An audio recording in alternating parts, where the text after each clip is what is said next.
Hello students, आज हम माई maths class 10th 7 chapter में कोऑर्डिनेट ज्योमेट्री का पार्ट 5th करेंगे।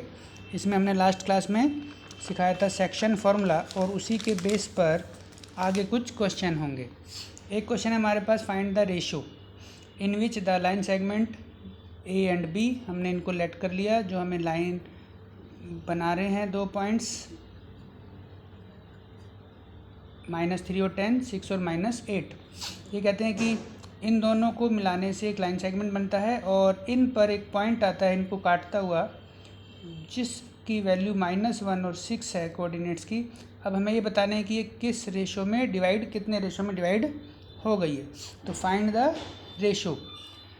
तो रेशो वाला क्वेश्चन जब भी आएगा तो हमें रेशो को लेट करना है K/1, यानी कि हमने वैल्यू K मानी तो 1 तो अपॉन में होता ही है, K/1 तो K/1 पड़ा जाएगा। और रेशो ही हमारा सेक्शन फॉर्मूले में M1 M2 होता है। ये हमारे दोनों पॉइंट्स x1 y1 हैं, ये x2 y2 है और ये हमारे x और y हैं जो कि हमें दिए गए हैं। तो अब की बार रेशो निकालना है तो हम सेक्शन फार्मूला हम अगर लिखते हैं तो फार्मूला हमने लास्ट क्लास में बताया हुआ है कि m1 x2 plus m2 x1 नीचे m1 प्लस m2। तो इसको हम सॉल्व करते हैं। तो ये हमारा m1 m2 नीचे कितना है जो हमने लेट किया K/1 के आंसर निकलने का मतलब है कि हमारा आंसर आ जाएगा। और m1 हमारा K है मल्टीप्लाई x2 हमारा 6 है, m2 1 है मल्टीप्लाई x1 -3 है। और ये जो हमारा x की वैल्यू है वो हमें दी हुई है, यहाँ पर x फॉर्मूले की वैल्यू -1, तो यहाँ पे क्या आ जाएगा लेफ्ट में -1। ऐसे ही y के फॉर्मूले में y की वैल्यू 6 दी हुई है, उसको भी हम y की जगह लेफ्ट में रख सकते हैं। तो हमें यहाँ k निकालना है तो k तो हमारे इसी से ही हो जाएगा, y करने की ज़रूरत नहीं पड़ेगी इस वाले क्वेश्चन में। तो अब हम इसको क्रॉस सॉल्व कर लेते हैं। यहाँ से k+1 को इधर क्रॉस में अगर हम करते हैं -1 से मल्टीप्लाई तो -k -1 आता है और ऊपर मल्टीप्लाई 6k -3, k वाली वैल्यू एक साइड हो जाएगी, -6 उधर चला गया, माइनस का हो गया 6k इधर आके +1 हो जाएगा इधर आकर ये। तो यहाँ पे आता है -7k और ये -2, दोनों साइड माइनस आए तो कैंसिल हो जाता है। और k की वैल्यू हमारी क्या बन जाती है 2/7, मतलब k बाई रेशो था अपॉन में, तो ये क्या हो गया m1 और m2 हमारे आ गए हैं जो हमसे पूछे जा रहे हैं। अगर हम y वाला फॉर्मूला भी करेंगे और लेफ्ट में y की जगह 6 रखेंगे तो भी आंसर यही आएगा। तो इसलिए एक से ही हमारा यह आंसर हो जाता है फिलहाल। नेक्स्ट क्वेश्चन करते हैं इसी के जैसा, जिसमें हमें दोनों ही फॉर्मूले की ज़रूरत पड़ेगी। इसमें भी हमें रेशो पूछ रहे हैं, फाइंड द रेशो, और हमें 2 पॉइंट दिए गए हैं। यही हमारे पॉइंट x1 और y1 होते हैं, x2 y2। और अब की बारी कह रहे हैं कि पहले क्वेश्चन में तो दे दिया था पॉइंट्स, लेकिन अब की बारी उन्होंने बोला है कि ये जो पॉइंट P है वो y एक्सिस पर है। y एक्सिस पर किसी भी पॉइंट का होने का मतलब है कि 0, y, यानी कि y की वैल्यू है लेकिन x हमेशा 0 होता है। और अगर यहाँ पर x एक्सिस आ जाए तो हम x 0 लिखते हैं, ऐसा हम पहले बता चुके हैं। तो ये रेशो इसमें भी पूछा जा रहा है तो रेशो हम K/1 ही मान के चलेंगे जब भी हमसे रेशो पूछा जाएगा। तो रेशो ही हमारा m1 और m2 होता है, ये याद रखना है। तो पहले हमने x का फॉर्मूला सॉल्व किया, तो फॉर्मूला अब हम लिखेंगे नहीं, डायरेक्ट हम आंसर करेंगे। तो m1 हमारा k है और x2 हमारा -1 प्लस m2 x1 5 नीचे k+1 रेशो m1 m2। और लेफ़्ट में जो आंसर है ये हमारी x की वैल्यू 0 है, ये हमें दिया हुआ है, तो x की जगह लेफ़्ट में 0 आ जाएगा। और इसको आगे कैलकुलेट करेंगे मल्टीप्लाई करके, -k+5 सॉल्व कर रहे हैं आगे, नीचे k+1, इसको हम क्रॉस सॉल्व करते हैं। k+1 को 0 से मल्टीप्लाई करेंगे अगर तो क्या आएगा 0 ही आएगा, तो लेफ़्ट में 0 आ गया मल्टीप्लाई करके 0 के साथ। और इसको हम आगे बढ़ाते हैं तो -k अगर हमारा इधर आ जाता है प्लस का हो जाता है, तो k की वैल्यू क्या आ गई 5, मतलब k/1 रेशो क्या बन गया 5:1, यानी कि हमारा m1 और m2 है 5:1। तो k की वैल्यू हमारी 5 आ चुकी है। इसको हम बाद में यूज़ करेंगे किसके लिए, जब ये कह रहे हैं कि हमारी y की वैल्यू भी बतानी है। ठीक है, तो हम आगे दूसरा फॉर्मूला सॉल्व करते हैं y वाला अब की बार। तो y वाला हम फॉर्मूला लिखते हैं। तो सबसे पहले जब हम y का फॉर्मूला लिखते हैं तो फॉर्मूले में आता है m1 y2। तो y2 की वैल्यू क्या है हमारी -4 प्लस तो m2 1 इंटू y1 कितना है -6 और नीचे m1 m2 k+1 है हमारा। लेकिन अब की बार हमें y नहीं मालूम है तो y चलेगा। पिछले में वो तो पता था हमें कि x की वैल्यू 0 है तो रख दी थी हमने यहाँ पर। और अब हम इसको सॉल्व करते हैं तो ये -4k -6/k+1।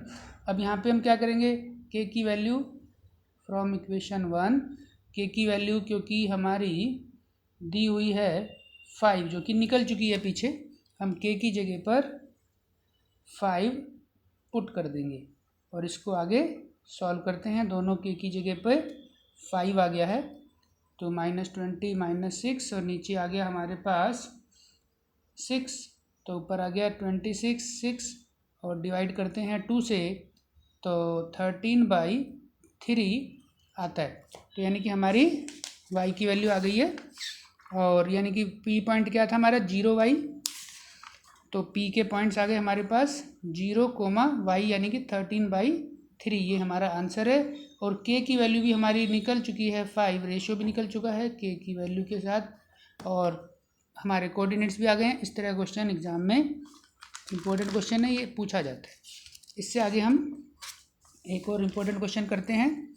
इस इक्वेशन के साथ आता है ये क्वेश्चन हमारा, उसमें एक इक्वेशन नज़र आती है और ये भी हमारा रेशो ही पूछा जा रहा है। यहाँ पे भी हम देख रहे हैं कि हमसे रेशो पूछ रहे हैं, तो क्योंकि रेशो ही पूछ रहे हैं तो 2 पॉइंट्स हमें दिए हुए हैं a और b।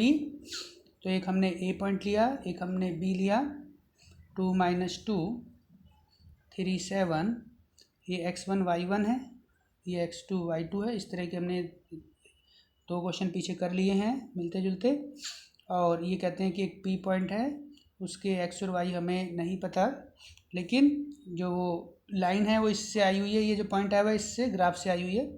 तो रेशो नहीं पूछ रहा है तो रेशो के लिए k/1 ही मान के चलेंगे हम, वही हमारा m1 और m2 होता है। तो हमने पहले x का फॉर्मूला लिखा तो हम वैल्यू डाल देते हैं m1 x2 plus m2 x1, तो वैल्यू डाल रहे हैं सीधा हम नीचे k+1। इसको हम सॉल्व करते हैं 3k + 3/1, ये 2 1 2 हो गया। तो इसको हमने इक्वेशन नंबर 1 दे दिया। फिर हम y का फॉर्मूला सॉल्व करेंगे। y के लिए m1 y2 plus m2 y1 नीचे m1 m2, इसको सॉल्व करते हैं तो 7k - 2/k+1, ये हमारी y की वैल्यू इक्वेशन नंबर 2। तो ये x आ गया है, ये y आ गया है। अब हम क्या करेंगे, इसको हमें जो इक्वेशन दी जाती है उस इक्वेशन में जहाँ x और y है, x और y, उसमें इन x और y की वैल्यू पुट होंगी। तो हमने पहले इक्वेशन लिख दी, इसको जो है 2x + y - 4 = 0, 2x, तो यहाँ पे लिख देते हैं फ्रॉम इक्वेशन 1 और 2। तो x की जगह हमारा x आ जाएगा जो निकला हुआ है 3k + 2k+1, x की जगह 3k + 2/k+1, y की जगह y की वैल्यू आ जाएगी जो हमने बनाई हुई है फॉर्मूले से 7k - 2k+1 -4 = 0। इसको हम सॉल्व करेंगे तो ये 2 से मल्टीप्लाई हो जाएगा, 2 3 = 6, 2 2 = 4, k+1, 7k - 2k+1 = 4 को इक्वल से आगे ले गए, प्लस का हो गया। लेफ्ट साइड एलसीएम ले लेंगे, k+1 नीचे सेम है तो ऊपर एज इट इज़ आ जाते हैं, हमने एज इट इज़ लिख दिया उनको। और 7 6 के वाले हो गए, 13 के प्लस 2, 4 माइनस 2 हो गया, नीचे के प्लस 1 इज इक्वल टू 4। अब इसको हम क्रॉस सॉल्व कर लेते हैं। 13 के प्लस 2, 4 से मल्टीप्लाई किया, 4 के प्लस 4 के लेफ्ट में आ गया, 4 2 उधर चला गया हमारा राइट में, तो यहाँ हमारा बच जाता है कितना 9 के 2, तो k इज इक्वल टू 2/9, तो यही हमारी k की वैल्यू है और यही हमारा m1 m2 है जो हमसे रेशो पूछा गया है इस क्वेश्चन में। तो ये भी क्वेश्चन हमारा एग्ज़ाम में बहुत आता है। इसके बाद हम एक क्वेश्चन करते हैं आगे। अब इस टाइप का क्वेश्चन है एक हमारा, हमें दिया गया है कि एक 4 पॉइंट्स हैं ABCD और वो चारों पॉइंट्स किसके हैं, एक पैरेललोग्राम के हैं। तो पैरेललोग्राम के अगर कोई भी पॉइंट्स आते हैं चारों, तो पैरेललोग्राम में ये हमें याद रखना है कि उनके जो डायगोनल्स के मिड पॉइंट्स हैं तो वो दोनों तरफ से AC के जो मिड पॉइंट होंगे XY और BD के जो XY होंगे वो दोनों इक्वल होंगे, यानी कि दोनों के X और दोनों के Y मिड पॉइंट्स के हमेशा बराबर होते हैं। तो ये रूल याद रखना है पैरेललोग्राम में, diagonals of parallelogram bisect each other, यानी कि ये दोनों इक्वल होते हैं पैरेललोग्राम में, और उनके जो मिड्स पॉइंट्स होते हैं वो इक्वल होते हैं। तो मिड पॉइंट्स का जो फॉर्मूला होता है कोऑर्डिनेट्स का वो हम लिख रहे हैं। मिड पॉइंट्स का फॉर्मूला होता है, x का फॉर्मूला होता है x1 प्लस x2 अपॉन 2 और y का फॉर्मूला होता है y1 प्लस y2 अपॉन 2। हमने पहले AC को लेफ्ट में लिख लिया, AC के लिए x और y का फॉर्मूला लेफ्ट में, और BD का कोऑर्डिनेट्स x और y का हम राइट साइड में दोबारा लिख लेंगे, x1 x2 upon 2 y1 y2 upon 2। इसको हम सॉल्व करेंगे। तो सॉल्व करते हैं, यहाँ पे वैल्यू डालते हैं, तो आमने सामने हम देखेंगे A और C आता है, AC डायगोनल आता है, तो हम A और C वाले पॉइंट देखेंगे, A और C वाले। पहली वैल्यू हमारी जो है क्या है 6 और 9, और Y वाली दोनों 1 और 4। राइट साइड में दूसरी तरफ देखते हैं BD वाले, B और D पॉइंट लेंगे अब की बार हम, B और D वाले लास्ट वाला। तो उसमें क्या आ गया हमारा फर्स्ट 8 और P, और दूसरा आ गया 2 और 3 डिवाइड बाई 2। तो ये हमारा जो है मिड पॉइंट फॉर्मूला है। तो इसमें क्या होगा, जो दोनों के x होंगे वो आपस में इक्वल होंगे, दोनों के y जो है आपस में इक्वल में रखे जाएंगे, यानी कि x आपस में इक्वल होते हैं कोऑर्डिनेट्स, y आपस में इक्वल होते हैं कोऑर्डिनेट्स। तो हम इनको लिखेंगे, तो ये हमारा आ जाएगा 6 + 9/2 is equal to 8 + P/2 is equal to दूसरे वाला 1 + 4/2 इक्वल में 2 + 3/2। तो ये हमारे इक्वल होते हैं। यहाँ पे P है वो हमारा फाइंड हो जाएगा, नीचे 2 है ये कैंसिल, ऊपर बच गया कितना 15, 8 + P, तो 8 इधर आ जाएगा, 15 - 8, तो हमारी जो है P की वैल्यू कितनी आ गई 7।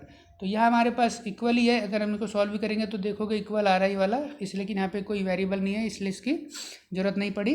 लेकिन पेपर में कई बार क्या होता है दोनों जगह लिखा होता है, इसमें जैसे P आ गया उसमें Q हो सकता है, A भी आ गया तो वो निकल जाता है। तो ये हमारा एक इम्पोर्टेंट क्वेश्चन है पैरेललोग्राम के बेस पर, तो याद रखना ही हमारे रूल। तो आज के लिए इतना, बाकी नेक्स्ट पार्ट में होगा। ओके।